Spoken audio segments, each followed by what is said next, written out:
Hola, ¿qué tal? Oigan, ¿ya vieron UFOY? Es un corto dirigido por Ryan Connolly, un director que ha trabajado por mucho tiempo en el mundo publicitario, creando videos para distintas empresas como Alienware, por ejemplo, una empresa dedicada a hacer computadoras con diseños extraterrestres, y es ahí donde él se comienza a vincular con esta temática que va a abordar en su corto. Luego de incursionar en el mundo de YouTube, por ejemplo, donde ahora tiene un canal llamado Film Riot, dedicado al cine, Connolly realiza UFOY, un corto que es acerca de los encuentros cercanos del tercer tipo, pero en tono de comedia. Connolly quería crear algo que se viera fantástico, pero a la vez fuera capaz de hacer en poco tiempo, con poco dinero y sin perder la calidad. Una de las cosas que más llama la atención de UFOB es su cinematografía, definitivamente, es súper buena, pero un dato curioso de esta es que fue un tanto improvisada. Ryan Booth, el cinematógrafo del corto, conoció la locación de este por primera vez el mismo día del setup. Esto hizo que ciertos aspectos de la cinematografía sean un tanto improvisados, por ejemplo la iluminación. Algunas luces provenían de objetos que tenían al alcance, por ejemplo, en la escena que vemos al personaje usando su computadora, en verdad, la luz está viniendo de una linterna que tenían al alcance. Esto también hizo que el presupuesto no se salga de las manos. Vemos cómo resalta bastante y predominan las luces de calidad baja, al igual que las cálidas. Esto le da cierto misterio e intriga a la historia y le dan lo que es el carácter.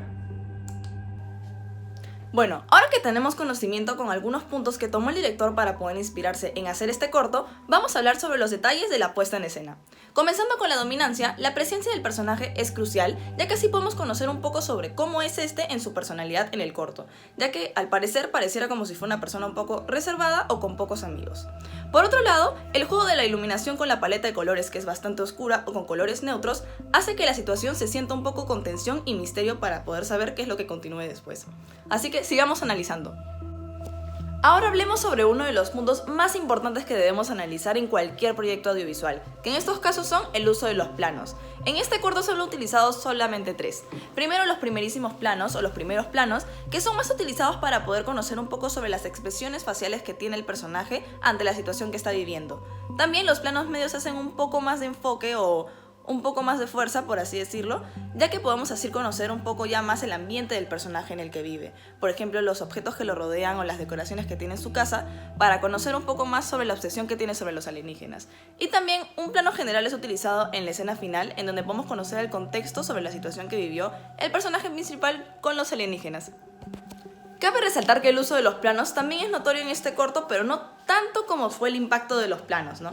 Podemos evidenciar dos tipos de ángulos en este. Primero el ángulo frontal, en donde es el que más se utiliza, ya que más pareciera como si fuera una secuencia en la que se puede perseguir la situación en la que vive el personaje, ya que la posición en donde se encuentra la cámara solamente es estática y no genera tanta emoción, pero sí se puede comprender un poco sobre lo que está viviendo el personaje, ¿no? Y se puede en sí entender.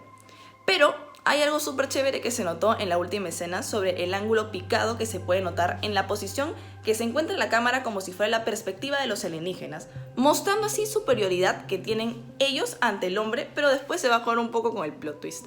Pero ya hablemos un poco de eso más adelante. Como mencioné anteriormente, el juego en el uso del ambiente de la paleta de colores es bastante loca y chévere de analizar, ya que la mayoría de colores, al ser oscuros y neutrales, no genera bastante impacto hacia otras emociones como llamativas que pueda hacer el espectador. En estos casos solo se enfocan los realizadores en poder generar misterio e intriga sobre la trama que se va a presentar. Al igual que el uso de la utilería y el contraste sobre la vestimenta del personaje, no generan bastante impacto al utilizar nada o cero de colores llamativos, para que así se pueda generar todavía ese misterio e intriga y realizarse preguntas sobre lo que realmente tiene la obsesión el personaje con los alienígenas. Así que sigamos viendo distintos puntos de la puesta en escena. Ok, ahora vamos a hablar un poco del aspecto técnico. Estamos hablando un poco de cámaras, un poco de filtros, un poco de lentes, un poco de soportes, un poco de todo. Pero para esto necesitamos entender por qué hizo esto el director, cuál fue la razón y qué cosas utilizó justamente para mostrar qué. Empecemos con el aspecto. No olvidemos que el aspecto que usa el director es el de 2:35:1. Esto quiere decir un aspecto completamente cinematográfico. Le quitamos la parte superior y la parte inferior y nos quedamos con un espacio completamente largo, un espacio panorámico. Esto quería mostrarlo el director justamente porque estamos en una idea de ovnis, el espacio, algo sumamente grande. Entonces él quería mostrar espacios que se vean lo suficientemente grandes. Para esto necesitábamos una cámara. ¿Qué cámara vamos a usar? Utilizamos la Canon C100, que ya de por sí es una cámara cinematográfica. A esto auméntale un lente, también Canon, de 45 milímetros. Estamos hablando de un lente completamente versátil que nos ayuda en muchas cosas, en especial a hacer este cambio de foco, ¿no? Este juego de poca profundidad en muchos momentos, en los que o bien se enfocan en algunos objetos o en el personaje, pero se desenfoca el resto, ¿no? El fondo o la parte delantera. Entonces, esto en cuanto a las cámaras. Ahora, para hablar de filtros, tenemos que entender que se utilizaron dos tipos de luces, la luz cálida y la luz fría, más la luz cálida, especialmente en interiores. Estamos hablando de que el director utilizó luces fuertes, cálidos. ¿A qué me refiero con esto? Se utilizaba esto porque adentro se supone que era su hogar, un lugar en el que nada lo podría perturbar. Él está en un lugar cálido, tranquilo, relajado, y se utilizan ese tipo de luces cálidas. Para el exterior luego llega el OVNI. Llega con una luz extremadamente fuerte. ¿Con qué mostramos esta luz? Con el tipo de luz que se utilizó. Se utilizaron las HMI, que son luces muy potentes y también muy caras, pero se utilizan justamente estas luces para poder mostrar esta luz fuerte, esta luz inmensa que entra por la ventana, por los huecos de la puerta, y alumbran todo, y pues se nota el cambio de luz, ¿no? La disrupción. En cuanto a los soportes, tenemos dos tipos de soportes. Utilizamos el soporte fijo, que es para las tomas fijas, o que se necesite un movimiento de cámara en el que la cámara no se mueva del lugar, solamente se mueva tipo paneos, tilts, que no se ve mucho, la verdad. Pero sí, ¿no? Hay algunos juegos con zoom in, zoom out, dependiendo de lo que necesitaba el director. Pero en especial, algo que a mí me interesó demasiado fueron los soportes móviles. Se utilizaron ciertos estabilizadores de cámara para que la cámara pueda ver, para que la imagen que se está grabando se pueda ver lineal, ¿no? Tranquila, relajada, que no haya estos baches terribles que a veces se notan cuando uno graba sin este tipo de soportes móviles, porque el corto necesita de muchos travelings. Acá se decidieron travelings, entonces necesitaba justamente este tipo de soportes. Para hablar del contraste, no se ve mucho contraste análogo, o sea, no se ve colores completamente separados, pero sí se ven contrastes con colores complementarios. Hablamos de que, por ejemplo, en el interior tú ves naranjas, cremas, ves marrones, entonces estos colores como que se complementan. Sí hay ciertos contrastes porque aquí muestras a través de las luces, con la ayuda de las luces, muestras cómo contrastar un objeto o el personaje. Pero no más de ahí, ¿no? Pero hay un momento en el que sí se ve el contraste análogo, en el momento en el que, por ejemplo, la luz ingresa y se ve esta luz celeste que de por sí ya es análoga completamente a los colores crema, café, anaranjado. Es la otra cara de la rueda cromática. Ahí se ve un claro contraste, o sea, disrumpe completamente esta armonía y esta atmósfera que había tratado de mostrar desde hace rato el director, pero se logra mostrar lo que realmente quería, ¿no? Bueno, en cuanto a la densidad y composición en este corto, nos podemos dar cuenta que al inicio puede ser muy abrumador la cantidad de cosas que vemos dentro del encuadre. Podemos ver artículos científicos, de revistas, de periódicos, en el cual se habla de encuentros cercanos del tercer tipo. También podemos ver cosas acerca del perfil psicológico o físico de nuestro personaje, como son las partes del chocolate que nos dicen cuál es su alimentación normalmente, su estilo de vida. Podemos ver figuritas de acción sobre alienígenas, muñequitos, que nos van a entender un poco cuál es el contexto.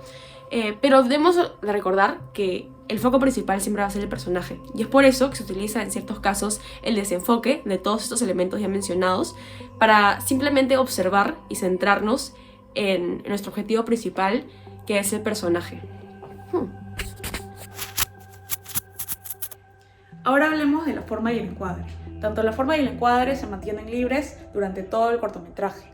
Esto permite que conozcamos mejor al personaje, ya que así no tienen que haber ciertos enfoques específicos para que tengamos que conocer las cosas, ya que con el desplazamiento de la cámara logramos ir descubriéndolas. Por ejemplo, ciertos detalles nos dan a conocer la obsesión que tiene el personaje por los alienígenas y por las investigaciones al respecto, así también como el lugar aislado en el que vive, que es súper importante. En el primer plano, lo único que está en foco es el personaje principal, con el propósito de introducirlo y concentrarnos en él y su acción. Sin embargo, cuando pasa por su estante, lo vemos desenfocado y sus objetos en foco, para darnos trasfondo y conocer qué es importante para el personaje. En la segunda parte vemos un poco más de foco profundo. Al estar frente a frente con el UFO, observamos cómo el personaje principal deja de estar en foco y pasa a un segundo plano, porque el UFO es el que está enfocado para que este sea el punto de atención por lo impactante y sorprendente que es su presencia. Si bien es cierto, el personaje inicia frontal a la cámara, pero a medida que la historia avanza observamos el 3/4 frontal para contextualizar un poco al público con respecto a sus alrededores, lo que usa y sus expresiones. Después se procede al perfil para dar contraste y poder observar ambos lados de la historia en el encuadre. El posterior solo se usa en 2 ocasiones, que es cuando el personaje principal se encuentra por primera vez y cuando el UFO llega representando lo desconocido y él le da la espalda a todo lo que él ha conocido una vez, admirando esta nueva vida, ya que no volverá a ser el mismo después de esta experiencia, observando lo pequeño e imponente que son ambos respectivamente. En este caso solo tenemos al principal al inicio, pero observamos cómo su contraparte se encuentra claramente en altura y alejado de él. Al UFO lo vemos que empieza con una clara distancia pública de desconocidos, pero luego se llega a una personal al buscar ambas partes de este encuentro. Aparte de ser un objeto volador, se impone el poder de un lado por su posición y el acercamiento progresivo. Gracias por su atención. Corte.